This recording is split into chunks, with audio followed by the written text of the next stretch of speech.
Hey friends, greens and garden में आप सभी का स्वागत है। मैं हूं स्निग्धा।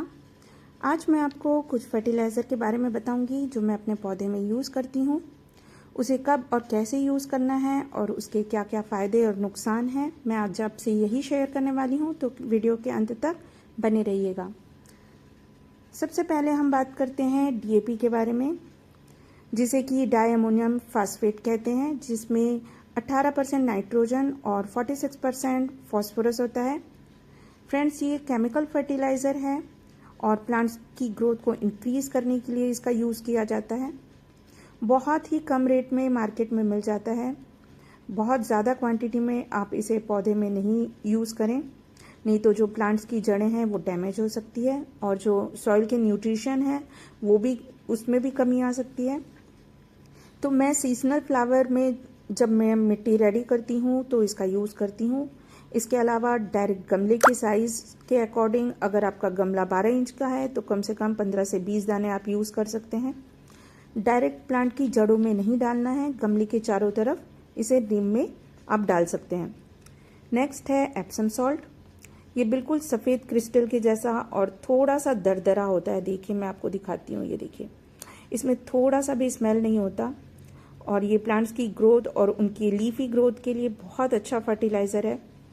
इसके यूज़ से प्लांट्स के स्टेम मजबूत बनते हैं, पौधों की जो पत्तियां हैं बिल्कुल हरी हरी हो जाती है और फूलों में भी चमक बढ़ जाती है।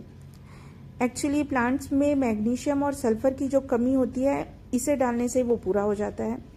तो फ्रेंड्स, इसे यूज़ कैसे करना है और कब करना है, तो 1 लीटर पानी में आप आधा चम्मच एप्सम सॉल्ट डालकर हर 15 से 20 दिन में पौधे में आप स्प्रे कर सकते हैं, या फिर गमलों के लिए मिट्टी बनाते समय आप उसमें डायरेक्ट भी यूज़ कर सकते हैं।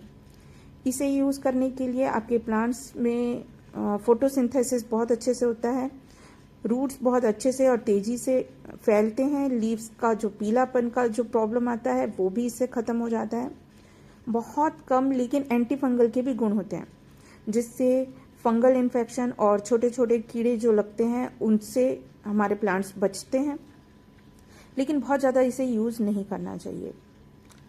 नेक्स्ट है मेरा फेवरेट सरसों की खली। खासकर मैं इसे विंटर में बहुत ज़्यादा यूज़ करती हूँ। तो सरसों का तेल निकालने के बाद जो बचता है वो ये होता है। इसमें सारे माइक्रो न्यूट्रिशन होते हैं जो प्लांट्स की ग्रोथ के लिए बहुत ज़रूरी है। फ्रेंड्स, ये पूरी तरह ऑर्गेनिक फर्टिलाइज़र है। 100 ग्राम सरसों की खली में 5 लीटर पानी में डालकर भिगो देना है और रोज़ इसे थोड़ा सा लकड़ी से चलाते रहना है। 3 दिन के बाद आपका ये लिक्विड फर्टिलाइज़र रेडी हो जाएगा।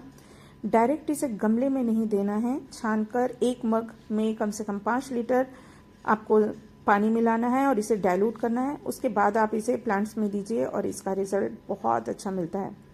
ख़ास तौर पे मैं इसे विंटर के सीज़न में अपने फ्लावर में यूज़ करती हूँ और बंचेस में फ्लावरिंग होती है।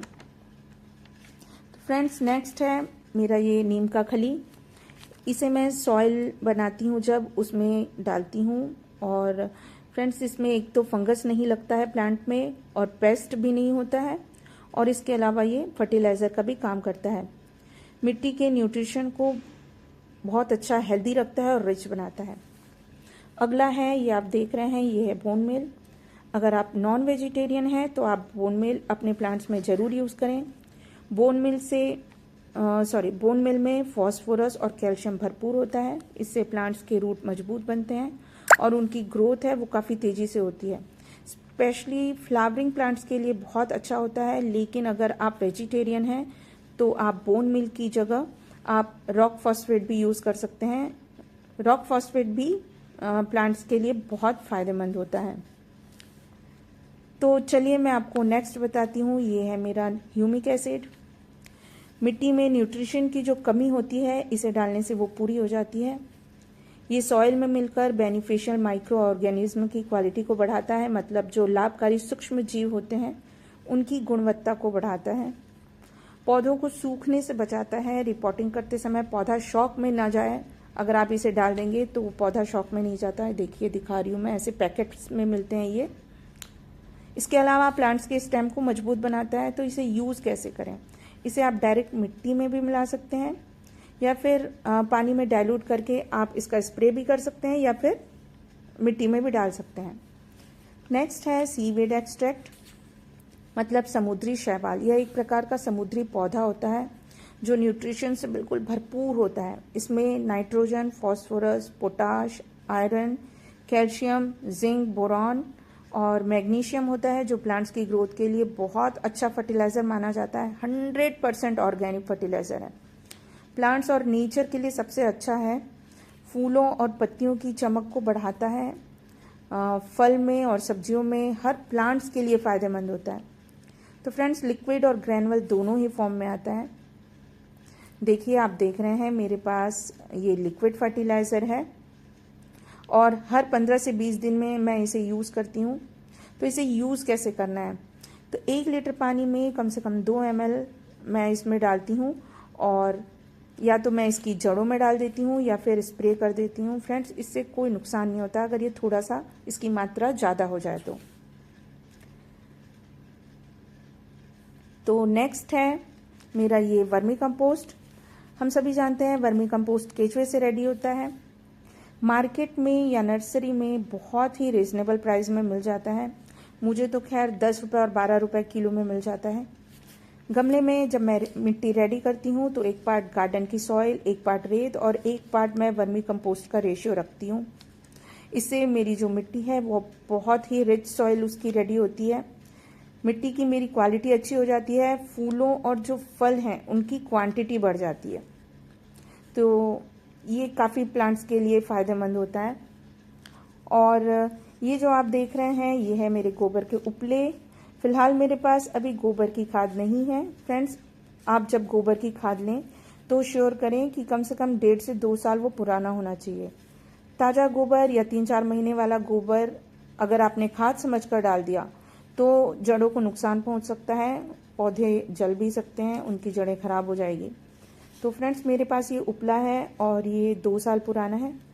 इसे मैं छोटे छोटे टुकड़े करके भिगा देती हूँ 3-4 दिनों के लिए, और फिर इसका पानी मैं यूज़ कर लेती हूँ। तो डाइल्यूट करने की ज़रूरत नहीं है। इसे जितना पानी में भिगाया आप इसे डायरेक्ट मिट्टी में दे सकते हैं।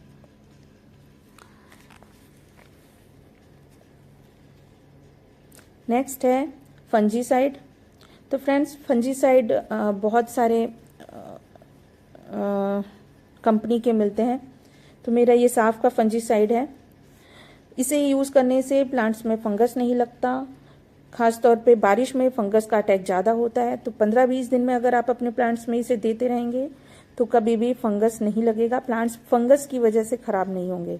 तो आप डायरेक्ट मिट्टी में डाल सकते हैं, स्प्रिंकल कर सकते हैं, या फिर इसे इतना सा जितना क्वांटिटी मैं आपको दिखा रही हूँ उसको पानी में 1 लीटर डाल के आप स्प्रे कर सकते हैं।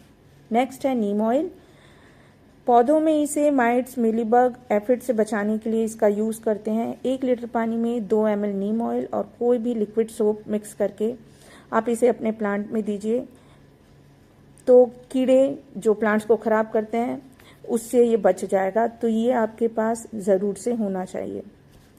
नेक्स्ट है फ्रेंड्स NPK। NPK फ़िलहाल तो मेरे पास नहीं है, लेकिन NPK, N का मतलब है नाइट्रोजन जो कि लीफी ग्रोथ होता है।